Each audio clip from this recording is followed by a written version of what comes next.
بسم الله الرحمن الرحيم. السلام عليكم ورحمة الله وبركاته. النهاردة هنتكلم عن الرضا. الرضا معناها ارضى لو انت مش فاهم حتى ايه اللي بيحصل لك. ربنا بيشوفك بتسيء لنفسك وبتختار غلط وماشي في طريق مش بتاعك ومع ناس مش شبهك، فبينجيك من شخص، من فرصة، من عمل، من اي حاجة.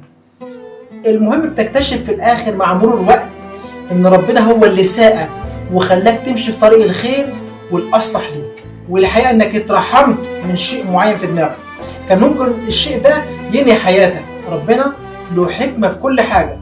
الرضا بالقضاء والقدر خيره وشره. ارضى بما قسمه الله لك وربنا هيرضيك. والسلام عليكم ورحمه الله وبركاته. لا تنسوا الاعجاب بالفيديو والاشتراك في القناة.